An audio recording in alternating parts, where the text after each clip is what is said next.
नमस्कार फ्रेंड्स, सात्विक रसोई में आपका हार्दिक स्वागत है। आज हम अपनी रसोई बनाएंगे मेरे स्टाइल में बिना प्याज लहसुन के खोआ पनीर की सब्जी, जो कि जैसा कि आप देख रहे हैं देखने में बिल्कुल रेस्टोरेंट स्टाइल में, स्वाद भी उतना ही लाजवाब है। चलिए बनाना शुरू करते हैं। इसके लिए हम लेंगे खोआ, जो कि मलाई के घी से बनाया था इसलिए इतना ब्राउन है। ये है 100 ग्राम। और आप घर के खोए से या बाज़ार के खोए से बना रहे हों तो कम ही भूनें उसे। और इसके लिए 100 ग्राम पनीर, जिसको क्यूब्स में काट लिया है। इसकी क्वांटिटी आप बढ़ा और घटा सकते हैं। 2 टमाटर की प्यूरी बना ली है और हम इसके रिच टेक्सचर में बनाएंगे, इसलिए मैंने इसके लिए लिया है गुनगुना दूध। आप चाहें तो इसकी जगह पानी भी यूज़ कर सकते हैं।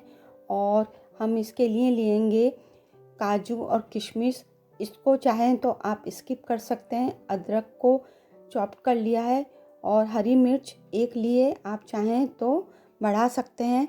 अब हम पनीर को अप्पे पैन में बनाएंगे। इसके लिए सारी कैविटी को हमने ग्रीस कर लिया है और इसके क्यूब्स को सबको इससे में डाल देंगे और हमें इसे मध्यम आंच पर ही रोस्ट करेंगे। ढककर इसे हमें रोस्ट करना है। हमने इसकी लिड कवर कर देते हैं। चेक कर लेते हैं। देखिए, ये हमारे सब उलट पुलट कर करने से रोस्ट हो चुके हैं। अब इनको तुरंत हम बाहर निकाल लेंगे, क्योंकि हमारा अप्पम पैन अभी बहुत गर्म है। इसमें रखा रहेगा तो हार्ड पड़ सकता है। ग्रेवी के लिए हमने 1 बड़ी चम्मच देसी घी लिया है। आप चाहें तो इसको कम ज़्यादा भी कर सकते हैं। इतना इसीलिए लिया है क्योंकि खोए में भी चिकनाई होती है। अब इसमें तड़का लगाएंगे। उसके लिए साबुत मसाले लिए, बड़ी इलायची, दालचीनी, तेज पत्ता, साबुत काली मिर्च और लौंग। इन सब की डिटेल्स आपको डिस्क्रिप्शन बॉक्स में वीडियो के लास्ट में मिल जाएगी। और अब मिलाएंगे इसमें जीरा,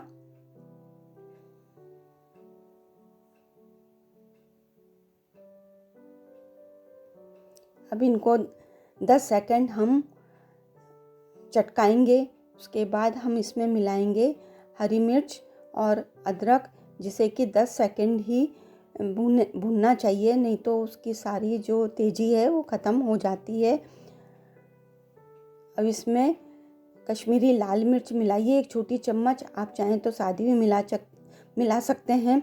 टमाटर की प्यूरी मिला देंगे और इसको अच्छी तरह मिक्स कर लेंगे।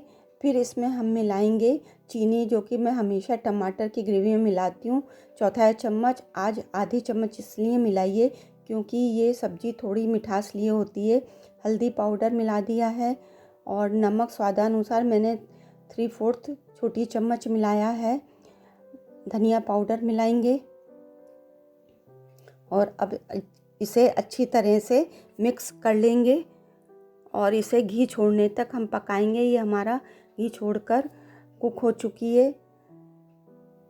अब इस स्टेज पर हम मिलाएंगे खोआ और इसे अच्छी तरह मिक्स करके इसे हमें 1 से 2 मिनट पकाना होगा, ताकि ये एक सार हो जाएं।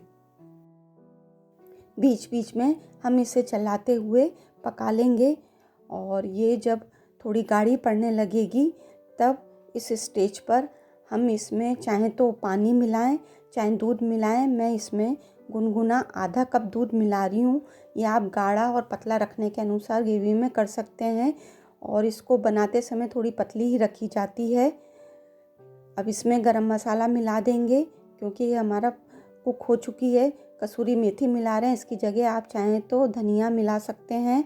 और काजू मिला रहे हैं, किशमिश मिलाएंगे और इनको अब पनीर मिला देंगे और अब अच्छी तरह मिक्स कर लेंगे और इसे 1 से 2 मिनट हम ढककर मध्यम आंच पर पकाएंगे।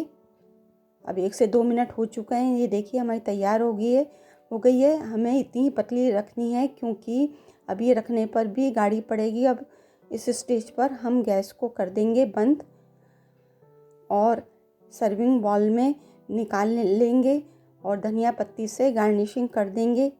हाँ तो फ्रेंड्स, देखने में ये रेस्टोरेंट स्टाइल लग रही है ना। इसको आप भी ज़रूर बनाएं और इसका फीडबैक कमेंट बॉक्स में ज़रूर दें। इसे आप तंदूरी रोटी है, नान है, लच्छा पराठा है, सादी रोटी है या पराठा है राइस के साथ आप सर्व कर सकते हैं।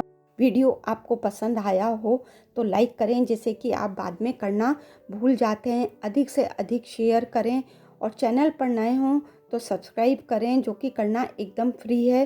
बेल आइकन को हिट करेंगे तो मेरे नए वीडियो अपलोड करते ही सबसे पहले आपके पास पहुंचेंगे। जल्दी ही नए वीडियो के साथ फिर मिलते हैं। Thank you, take care, bye bye.